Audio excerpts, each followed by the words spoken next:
नमस्कार दोस्तों, स्वागत है हमारे शास्त्र ज्ञान यूट्यूब चैनल पे। यदि आप इस चैनल पे नए हैं तो हमारे इस चैनल को सब्सक्राइब करें और वीडियो को लाइक करें। मित्रों, अगले और पिछली जन्म के बारे में जानने की उत्सुकता तो हर किसी में होती है। हर मनुष्य ये जानना चाहता है कि वह पिछले जन्म में क्या था और आने वाला जन्म उसका किस योनि में होगा। तो आज के इस वीडियो में हम यह जानने की कोशिश करेंगे कि गरुड़ पुराण के अनुसार वह कौन से कर्म हैं जिन्हें करने के बाद हमें मनुष्य योनि में दोबारा जन्म मिलता है। साथ ही आपको हम यह भी बताएंगे कि आखिर वो कौन से पाप हैं जिन्हें करने के बाद एक मनुष्य का जन्म गधे और भेड़िए जैसी योनि में होता है। तो ये जानने के लिए वीडियो को अंत तक जरूर देखना। मित्रों, महापुराण गरुड़ पुराण की बात करें तो इसमें मनुष्य के हर कर्म का लेखा जोखा दिया गया है, जो न केवल उसके पाप पुण्य का निर्धारण करते हैं बल्कि मरने के बाद मिलने वाली सजा और अगले जन्म की योनि तक के बारे में बताते हैं। गरुड़ पुराण में लिखा है कि कर्म अच्छे हो या फिर बुरे, सभी का फल संसार में जन्म लेने वाले हर जीव को मिलना तय है।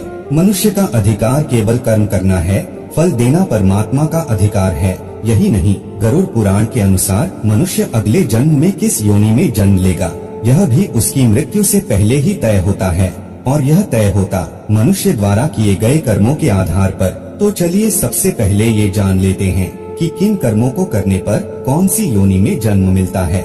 मित्रों, सबसे पहले आपको यह बता दूं कि ऐसा हरगिज नहीं है कि इस जन्म में मनुष्य योनि मिलने पर अगला जन्म भी आपका मनुष्य योनि में ही होगा। गरुड़ पुराण के मुताबिक जो अच्छे कर्म करते हैं केवल उन्हें ही मानव जीवन मिलता है। यही नहीं, कुछ ऐसे जीव भी होते हैं जो अपने कर्मों के कारण 84 लाख योनियों में भटकते रहते हैं और फिर अंत में उनका जन्म मानव शरीर के साथ होता है।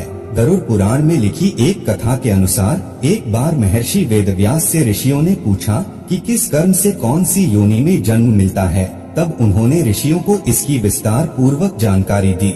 वेद व्यास ने बताया कि जो भी व्यक्ति पराई स्त्री के साथ संबंध बनाता है और हमेशा स्त्री का अपमान करता है, उसे भयानक नरक भोगना पड़ता है। इसके बाद ऐसा करने वाले मनुष्य को एक एक कर कई अलग अलग योनियों में भटकना पड़ता है। महर्षि वेद व्यास ने बताया कि मनुष्य को हर स्त्री का आदर करना चाहिए, फिर भले ही वह पराई क्यों ना हो, अन्यथा ऐसा करने वाले सबसे पहले भेड़िए के रूप में जन्म लेते हैं। इसके बाद वो कुत्ता बनते हैं, फिर सियार, गिद्ध, सांप, कौवा और बगुला बनते हैं। इन सभी योनियों में जन्म लेने के बाद उसे मनुष्य योनि में जन्म मिलता है। महर्षि ने कहा कि बड़ा भाई हमेशा पिता तुल्य होता है, इसलिए वो सदैव ही आदरणीय है। कभी भी किसी भी परिस्थिति में उसका अनादर ना करें, अन्यथा कोच नामक पक्षी के रूप में जन्म लेना पड़ता है। कोच पक्षी का जन्म काल 10 वर्षों का होता है। अगर इस दौरान उस पर ईश्वरीय कृपा हो जाए तो वह अगले जन्म में पुनः मनुष्य योनि में जन्म ले सकता है, अन्यथा उसे दूसरी योनियों में भी भटकना पड़ सकता है। वेद व्यास ऋषियों को आगे बताते हैं कि चोरी करना हमेशा ही गलत है, फिर चाहे वह स्वर्ण की हो या फिर वस्त्र की।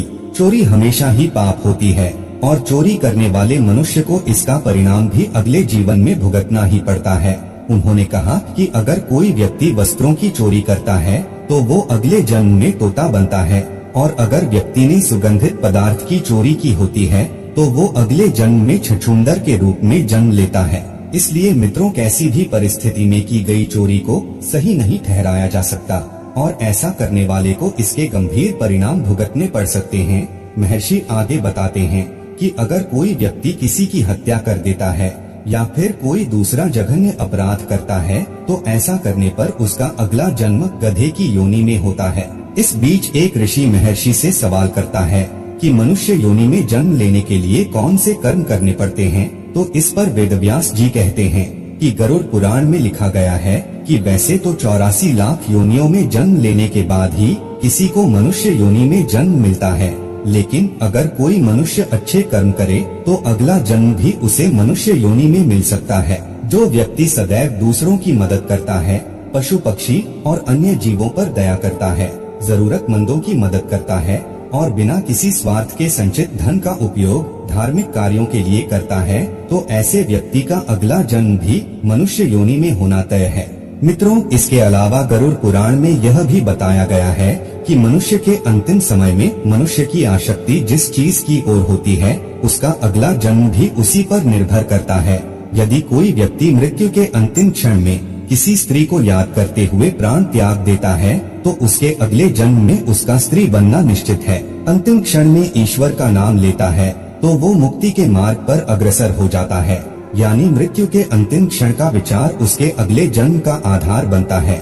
इसीलिए शास्त्रों में कहा गया है कि मरते समय हमेशा राम नाम का जप करना चाहिए।